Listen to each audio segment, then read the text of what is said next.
بسم اللہ الرحمن الرحیم۔ السلام علیکم ورحمۃ اللہ وبرکاتہ۔ خاص الخاص وظیفہ برائے حاجت۔ یا بدیع العجائب بالخیر یا بدیع۔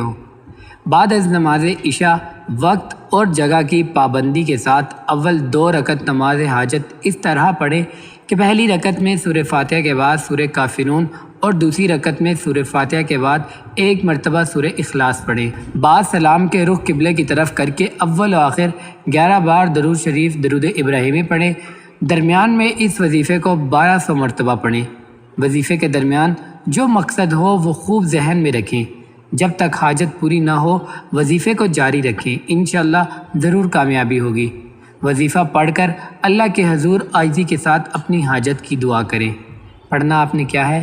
یا بدیع العجائب بالخیر یا بدیع۔ اس عمل کو خود بھی لازمی کریں اور صدقہ جاریہ کی نیت سے دوسروں کے ساتھ بھی ضرور شیئر کریں۔ جزاک اللہ۔ السلام علیکم ورحمۃ اللہ وبرکاتہ۔